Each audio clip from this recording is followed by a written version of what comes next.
So of course, fragrance connoisseurs, they love having these huge collections like myself. I do have way too many fragrances, more than I can find the time to wear in a given lifetime. But in today's video, I'm going to be going over 5 fragrances that smell expensive, and these are all highly inexpensive. I'm excited to get on with this list, so make sure to stay tuned.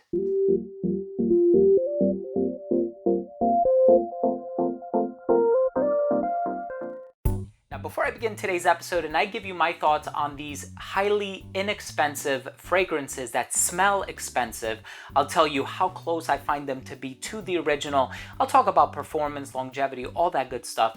But before I begin, I do want to mention that if you are a fan of fragrance-related content, top 10 videos, giveaways, unboxings, all that good stuff, please do consider supporting the channel by subscribing to it. Hit that neighboring bell and give this video a thumbs up for the YouTube algorithm. It would really mean a lot to me.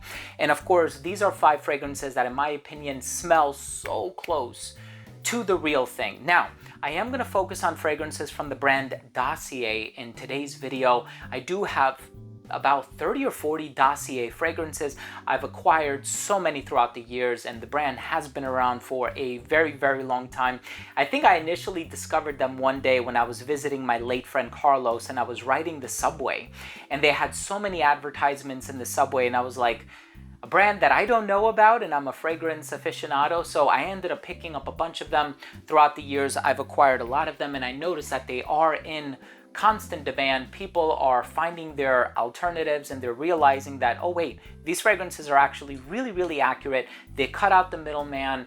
They're, very simple presentations, but they get the job done, and the names make them so easy to recognize. So the first one is Powdery Tobacco, and I've mentioned this on my channel before. This is actually their interpretation of Tom Ford's Tobacco Vanille. One of my favorite Tom Ford private blend fragrances of all time. Of course, Tobacco Vanille, Tobacco Vanilla. Here we also have tonka bean, dry fruits, blonde woods, honey, cocoa, apricot, ginger. This is like 97% similar to the real thing. I can't really put a percentage on it, but it has that cherry moistened pipe tobacco kind of a vibe.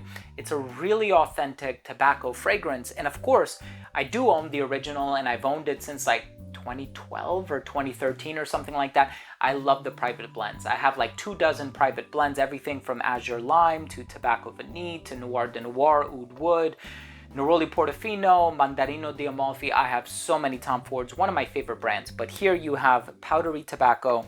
This is their take on Tobacco Vanille, and it's one of the most accurate recreations that I personally smelled on the market, and it's the most inexpensive one. And so I think that's going to be a big selling point for a lot of people out there.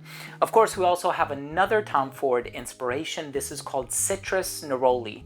I know this time of the year, if you're watching this video close to me publishing it, you know that it's quite hot outside. So we're already in the summer season. Citrus Neroli is their interpretation of Neroli Portofino. This one has neroli, bergamot, mandarin, lemon, a melange of citrus in the opening, orange blossom, jasmine, and lavender. So a little aromatic, a little floral in the heart. In the dry down, you have musks and amber. Of course, this gets compared quite a bit to 4711, or if you've ever shopped at a bodega, they have Para Mi Bebe, which is kind of like this citrus neroli based, perfume for babies basically. And this one smells so similar to it, but the longevity is awesome, and it does match the longevity of Neroli Portofino. So that is going to be a selling point for a lot of people. Citrus based fragrances pretty much don't last a very long time. This one from Dossier, their interpretation of Neroli Portofino, is quite wonderful. Now, this next one really impressed me, and look at the color of the liquid inside this bottle here. It is quite dark. Now, this is their version of Black Orchid by Tom Ford. So we have 3 Tom Fords in a row. I am going to break it apart. Spicy Orchid is basically what this one is called. Cinnamon, pink pepper, mandarin orange, ylang-ylang, orchid, plum. It's sensual, it's sexy, it's seductive, the 3 S's. Great for a night out, great for casual, but really appropriate for the formal occasions.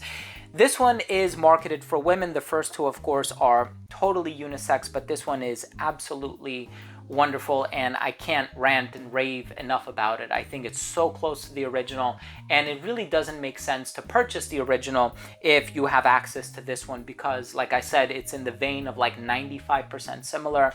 And I've done a side-by-side, I've juxtaposed all of these with the originals, and I was able to determine that they are so close that the differences are highly negligible. Now, of course, the next one that I want to talk about is their take on Santal 33. And everybody's always looking for a good Santal 33 dupe or alternative. And of course, I've mentioned this on my channel so many times in the past, woody sandalwood. Now, this one contains violet leaves, cardamom, orris, ambroxan, cedarwood, cypriol. It doesn't say papyrus anywhere here, but I remember that being a note in Santal 33. Frank Vocal composition, and Santal 33 is the bestseller from Le Labo. It has that creamy, rich sandalwood. It's a little dusty, a little earthy, a little papery. It has that mysterious quality about it, and this one smells remarkably close to the real thing. So if you're just looking for a solid alternative, something that smells 95 to 98% similar to the real thing, but at a fraction of the cost, and I think we all know that Le Labo prices increase pretty much every single year, it seems. I remember when a 50 ml used to be 145 bucks, and then you would get a refill for like 10% off or whatever it was, and now it's like they're just selling for so much more money. But this one is a solid alternative to Santal 33, and of course, with it being a niche brand, it warrants finding a cheaper alternative on the market, and something that is not going to break the bank or burn holes in your pockets. Now, the next one is actually an inspiration of a designer brand, and it makes a lot of sense that they would not only recreate designers like Tom Ford, but also niche brands like Le Labo. Well, this one is Louis Vuitton, and this is an expensive designer brand. And of course, the Louis Vuitton fragrances are all super expensive. This is their take on Lemon Seat. This one is called Aromatic Ginger, and it smells so close to the real thing. You know, I was actually going to purchase Lemon Seat and Afternoon Swim, and I said, you know what? This one actually will fulfill that need or that fix or that satisfaction of wearing the original, because it just smells like the real thing. It has ginger, grapefruit, marine notes, so it opens up very bright, very refreshing. It also has clary sage, rosemary, and geranium in the heart, so it has that aromatic presence in here as well. Amberwood and labdanum in the dry down, that creates that long-lasting quality about this fragrance. This is the epitome of summer when we're talking a Louis Vuitton fragrance. Of course, there's the brand new Pacific Chill, which smells amazing. I hope to be doing a video on that soon. Meteor, Afternoon Swim, and then you have Lemon Seat, or you have the alternative from Dossier, which is called Aromatic Ginger. And yeah, if you want, you can tell people you're wearing a Louis Vuitton fragrance, because in the air, they smell pretty much identical. And you don't have to take my word for it. Try it for yourself. There is a great service on the website. Their return policy is very simple, very easy to get along with. Definitely try it for yourself. You don't have to take my word for it. But listen, thank you so much for joining me today. I really hope you enjoyed today's video. 5 inexpensive fragrances that certainly smell expensive, and they all come from really pricey fragrances. Even the Tom Ford private blends are getting that incremental price increase year after year, it seems. But thank you so much for joining me today, and I hope you enjoyed today's video. If you did, please do consider supporting the channel by subscribing to it. It's absolutely free, and it would make a difference to me. It would mean the world to me. Hit the bell and give this video a thumbs up. Love you guys. We'll see you tomorrow. Bye.